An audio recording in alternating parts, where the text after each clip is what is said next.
Assalamualaikum warahmatullahi wabarakatuh. Hai semua, kami dari kelompok 4 akan menjelaskan mengenai doa sebagai mujahadatun nafs. Nah, mari kita simak. Mari kita masuk ke materi. Teman-teman tahu nggak? Doa itu adalah sebagai mujahadatun nafs atau sebuah pengantar. Doa dalam Islam bukan sekedar permintaan kepada Allah Subhanahu wa taala, lebih dari itu. Doa merupakan bentuk perjuangan batinnya, sebuah upaya untuk menundukkan hawa nafsu dan meraih ketenangan jiwa. Nah, apa sih mujahadatun nafs itu?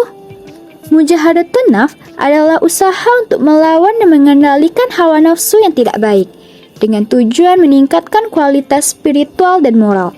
Ini adalah perjuangan internal yang setiap muslim harus lakukan untuk tetap berada di jalan yang diridhoi Allah Subhanahu wa taala.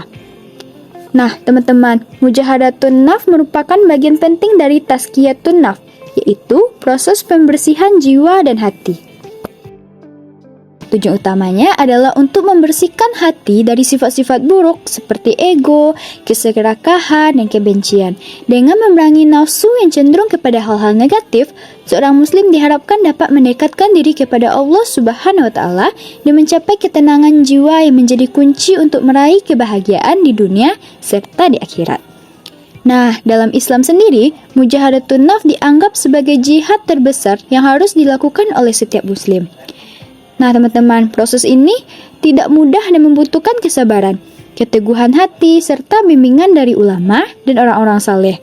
Namun, dengan tekad yang kuat dan senantiasa berdoa kepada Allah Subhanahu wa taala, seorang muslim dapat melalui tantangan ini dan mencapai derajat yang lebih tinggi dalam keimanannya. Ada 3 peran doa loh dalam mujahadatun nafs. Yang pertama, koneksi dengan Allah. Doa adalah jembatan yang menghubungkan jiwa manusia dengan Sang Pencipta. Dengan berdoa, kita memohon pertolongan, kekuatan, dan bimbingannya. Dengan berdoa, kita dapat memperoleh ketenangan hati, kekuatan jiwa, dan keyakinan dalam menghadapi tantangan hidup. Melalui doa, kita dapat merasakan kedekatan dengan Allah Subhanahu wa taala dan memohon agar Dia senantiasa membimbing kita di jalan yang lurus. Yang kedua, permurnian hati. Doa sebagai bentuk pengakuan atas kelemahan dan ketergantungan kita kepada Allah Subhanahu wa taala. Hal ini mendorong kita untuk membersihkan hati dari sifat-sifat tercela seperti sombong, iri hati, dan egois. Dengan berdoa, kita meminta ampun dan petunjuknya agar dapat menjadi hamba yang taat dan dekat dengannya. Yang ketiga, mendorong motivasi. Doa memotivasi kita untuk terus berjuang dan berusaha mencapai tujuan hidup yang diridhoi Allah Subhanahu wa taala. Doa juga membantu kita dalam menghadapi tantangan dan kesulitan hidup. Nah, teman-teman, sekarang kita akan menyaksikan film pendek tentang doa sebagai mujahadatun nafs. Mohon disimak ya.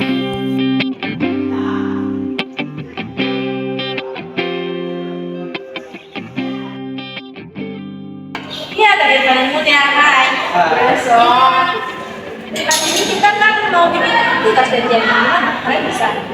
Tugas apaan? Kan hari ini janjian kita tadi malam. Nah, kalian kita hari ini tugas kalian bisa. Pulang kuliah bisa nggak? Bisa sih, Coba bisa sih. Oke, nanti ya habis pulang kuliah kita kerja kelompok. Karena soalnya aku butuh kalian buat bantuin nyari-nyari referensi. Oke, udah masuk yuk.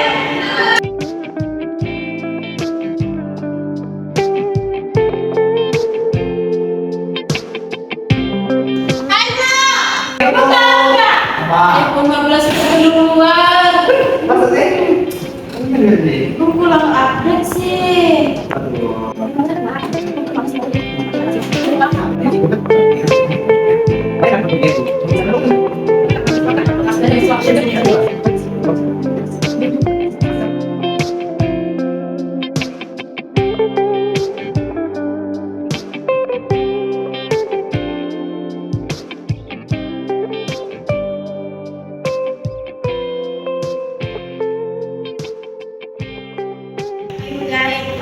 Katanya hari ini kita mau ngerjain tugas. Tadi kan kita udah janji kita nggak ada kerja lagi hari ini.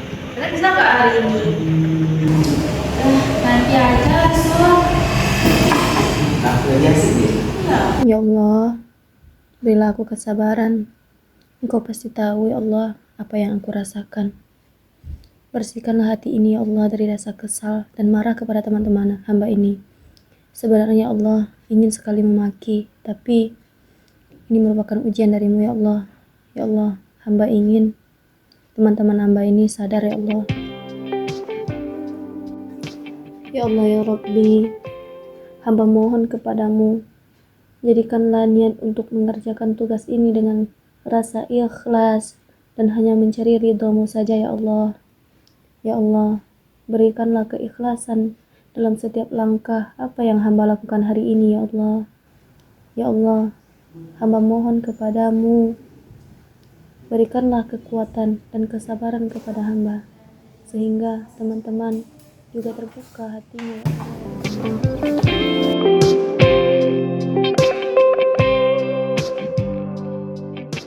Jadi apa yang memberikan dia ini? Benar, sudah tahu proses kerja kelompok kita biar bisa kita mengerti bersama. Seperti kalau kalian ini ketika kesempatan ini aku udah mendapatkan beberapa pendahuluan, jadi aku sekarang nih perlu mencari beberapa jurnal untuk mendukung untuk mengembangkan tugas kita saat ini. Oke, pertama kita aku cari kenal, terus Dan aku akan membantu menggambarkan isi utamanya berdasarkan bahan yang sudah kamu kumpulkan sekarang. Oke, kemudian terima kasih ya. oke, semangat guys. Yuk, semangat lagi yuk, semangat.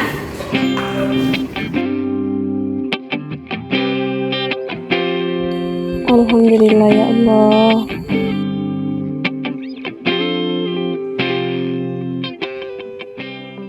Nah, setelah teman-teman melihat video pendek yang berjudul kerja kelompok tersebut, dapat kita simpulkan bahwa ketika seseorang melakukan suatu kebaikan, ia bisa berdoa agar tindakannya dilandasi dengan niat yang ikhlas hanya karena Allah Subhanahu wa Ta'ala. Selain itu, film ini juga menekankan pentingnya doa untuk kesabaran, mengajarkan bahwa ketika menghadapi situasi mencing amarah atau ketidakpuasan, seseorang bisa berdoa memohon kesabaran. Pesan moral dari film ini adalah pentingnya menjaga niat yang tulus dan memohon kesabaran dalam setiap tindakan kita. Doa sebagai mujahadatun nafs atau perjuangan melawan hawa nafsu memiliki beberapa implementasi dalam kehidupan sehari-hari. Nah, berikut ada beberapa contoh. Yang pertama, doa untuk kesabaran.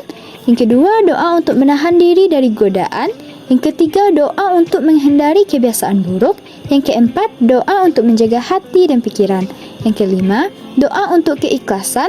Dan yang terakhir adalah doa untuk memohon hidayah. Selanjutnya, hadis tentang doa, yaitu qala Nabi sallallahu alaihi wasallam, ad-du'a'u mukhul ibadah. Yang artinya, Nabi sallallahu alaihi wasallam bersabda, doa adalah murninya otak atau pangkalnya ibadah. Hadis sahih ini diriwayatkan oleh Imam At-Tirmizi dari Anas bin Malik. Itulah materi dari kelompok 4. Jadi dapat disimpulkan bahwa doa sebagai mujahadatun nafs adalah jalan menuju keharmonisan jiwa dan pencapaian tujuan hidup. Penerapannya dalam kehidupan sehari-hari dapat dilakukan dengan kesadaran dan konsistensi dalam berdoa. Sekian dari kelompok 4. Atas kesalahan dan kekurangan kami mohon maaf. Saya akhiri dengan Assalamualaikum warahmatullahi wabarakatuh.